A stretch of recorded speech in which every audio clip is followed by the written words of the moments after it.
Vivian के बीच में आग लगाने की कोशिश की अविनाश ने आके कन्फर्म किया चुम के सामने कि आखिरकार चुम ने क्यों भड़काया है विवियान को। जिसके बाद चुम यहाँ पर क्लैरिफाई करते हुए नजर आए कि मैंने किसी को भड़काया नहीं है, मैंने सिर्फ अपनी बात रखी है और मैं कंसर्न हूँ यहाँ पर विवियान के लिए, इसलिए मैंने बोला क्योंकि उनकी लाइफ पार्टनर जो उनके लाइफ में सबसे ज़्यादा इम्पॉर्टेंट है, उन्होंने आकर आपको फेक बोला, आपकी फ्रेंडशिप को फेक बोला, आपके भाईचारा को फेक बोला। और इसी वजह से मैंने कंसर्न दिखाया कि हाँ, आप इस चीज़ पर ध्यान दो, आप अविनाश के साथ अपनी दोस्ती पर ध्यान दो कि हाँ, जो सच्चाई के साथ आप दोस्ती निभा रहे हो अविनाश के साथ, क्या उसी सच्चाई के साथ अविनाश आपके साथ दोस्ती निभा रहे हैं।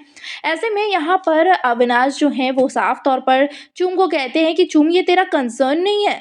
आपको लग रहा होगा कि ये आपका कंसर्न है, लेकिन खुद विवियान ने कहा कि ये आपका फेकनेस है। आप हमारे बीच में घुसना चाहते हो, आप हमारे बीच में तुड़वाना चाहते हो, हमारे बीच में बातचीत ना हो, ये इंटेंशन है आपका। ऐसे में यहाँ पर चुम बहुत ही बुरे तरीके से भड़कती है अविनाश के ऊपर और अविनाश से साफ तौर पर कहती है कि देखो अविनाश, तुम झूठ मत बोलो, मुझे पता है कि मेरा ये कंसर्न था और सिर्फ कंसर्न की वजह से ही मैं विवियान से बातचीत करने गई थी। और अगर विवियान को ऐसा सच में लग रहा है तो मैं उससे खुद जाकर पूछूंगी, क्योंकि मुझे तुम पर ट्रस्ट नहीं है कि आप जब भी कुछ भी बोलते हो तो आप कितना झूठ बोलते हो, कितना सच बोलते हो, ये सबको पता है, मुझे तो बहुत अच्छे से पता है। इसलिए आप बातों को ट्विस्ट मत करो। हाँ, अगर विवियान ऐसा बोल दे कि मैं फेक हूँ, मैंने जानबूझकर आपके बारे में ये सारी बातें की, जानबूझकर ताना मारा, तो फिर मैं उस चीज़ को एक्सेप्ट करूँगी, लेकिन आपके कहने से तो मैं बिल्कुल भी एक्सेप्ट नहीं करूँगी। ऐसे में कहीं ना कहीं ये साफ तौर पर जाहिर हो रहा है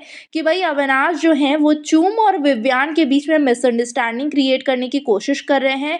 विवियान ने सिर्फ यहाँ पर अविनाश को सिर्फ बोला था क्लियरली कि हाँ, ऐसा ऐसा चुम ने मुझे समझाया, चुम ने ऐसा बोला, लेकिन अविनाश के ये वर्ड्स थे कि चुम हमारे बीच में आ रही है, चुम जानबूझकर हमारी दोस्ती तोड़वाना चाह रही है। ये सारे वर्ड्स विवियान के सामने अविनाश ने कहे थे, लेकिन चुम के सामने अविनाश आकर ये इन सारे वर्ड्स को ट्विस्ट करते हुए चुम के सामने ये प्रिटेंड किया कि विवियान ऐसा ऐसा बोल रहे थे। अब देखते हैं कि चुम जब क्लैरिफाई करती हैं विवियान से तो क्या सच्चाई सामने आती है। बाकी क्या कहना चाहेंगे आप, कमेंट सेक्शन में अपने रिएक्शन जरूर शेयर करें।